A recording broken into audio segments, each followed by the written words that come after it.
the Ivalas, who are our fellows this summer of 2020, and we're delighted to have them with us this evening.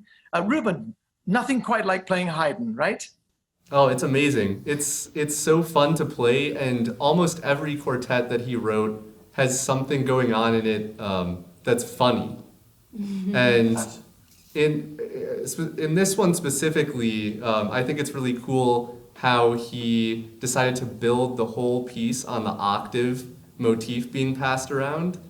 Another thing that's very interesting about this one is he wrote it for the violinist Johann Peter Salomon, and he was a very virtuosic violinist, so he was playing first violin in the quartet at that time, and you can really tell in the first violin part, in Anita's part, that Haydn was influenced by the players as well as other things. So I find that very interesting about it. Yeah. Oh, there's just nothing quite like the spirit. And I see that, Ruben, you make Anita play the virtuosic part. Yeah, I do. Then we'll switch in a little bit here. We'll and I get to play the folky type music, at least on this concert. I have to play the scales and arpeggios. Well, we're going to move on to a piece by Jessie Montgomery. But before we do that, I want to just make mention of this wonderful video that you did a few weeks ago of George Walker's slow movement of his second string quartet. And it is so moving, that video, and it really was stimulated. I mean, we discussed it together, but it's something that you put together with your own passion. And I want to thank all four of you for doing that. I think it's, in case anybody has not yet seen that, it's really an extremely moving experience. And your playing of that George Walker is absolutely exquisite. Was it quite something to play that in that kind of context? Because I know you'd played the quartet before, but talk about that experience. Yeah, well, I mean, we just want to thank you and thank the festival for giving us this opportunity and this platform. I think many of us, around the world, and certainly us, were very,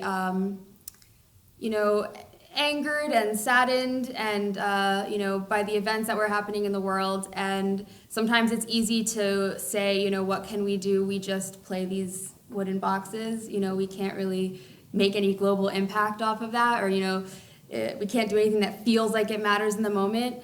But I think one of the ways that we have reconciled with ourselves throughout this whole process is that we can't change the entire globe. That's not the sphere of influence that we were personally given in this life right now.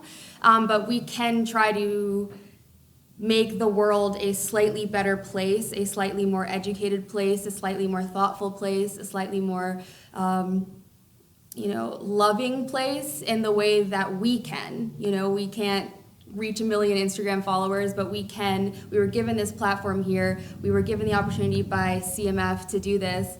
And so to play a piece that isn't widely known, but should be widely known, and especially a movement so touching because it was specifically dedicated to George Walker's grandmother, too, who he lost as well. So, when we were here doing a couple takes, the take that we ended up loving the most was the one that we said to ourselves, this is for George Floyd, this is for Breonna Taylor, this is for all of the lives that have been lost. It's not about us, it's not about how nervous we are here, it's not about whether we started this note late or earlier. The point is that it's a tribute to the victims of racism and of police brutality. And so we were just really grateful that we're given this platform to do what we can and to honor their memory in the way that we can. So again, we thank you for that. And it was a very, very moving experience to be able to do that. When I first heard your performance of it, I sensed very much exactly what you said. It was really inspired and very, very moving. So congratulations to all of you and thank you. We're going to move on to a piece by Jessie Montgomery now, which is of a very different character from the piece that we were just talking about. Tell us a little bit about Jessie and about this piece, Strum. Jessie Montgomery is a really amazing African-American female composer out of New York City. And we fell in love with this piece a few years ago, and we're really excited that we get to keep playing it, and especially with our new violist, Amay, from the past year. But she is actually, Jessie Montgomery was the former violinist in the Ivalas Quartet, which is another diverse ensemble that we have looked up to for a while now, and who have also championed works by composers of color. So we're really excited that we can get a piece of her genius and try to, make it part of our own ensemble, as we also have a similar mission that they do. So. Wonderful. Well, given that it has the title Strum, I'm assuming that there's a fair amount of pizzicato in this piece. There might be some strumming. There might. Can't promise. You have to watch and see, but there might be some strumming. It's very folksy sounding, and it's very, very easy listening for all types of audiences, which is really, really awesome. So we're excited to play it. Great. Well, we're excited to hear it. We're delighted that you're based in Boulder, as you have been for the last year and will continue to be for a while, under the guidance of the wonderful Ivalas Quartet. And so, without further ado, except that you're going to switch places, I think.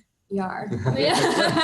And so now we will hear Jessie Montgomery's Strum. Welcome to the hot seat, Ruben.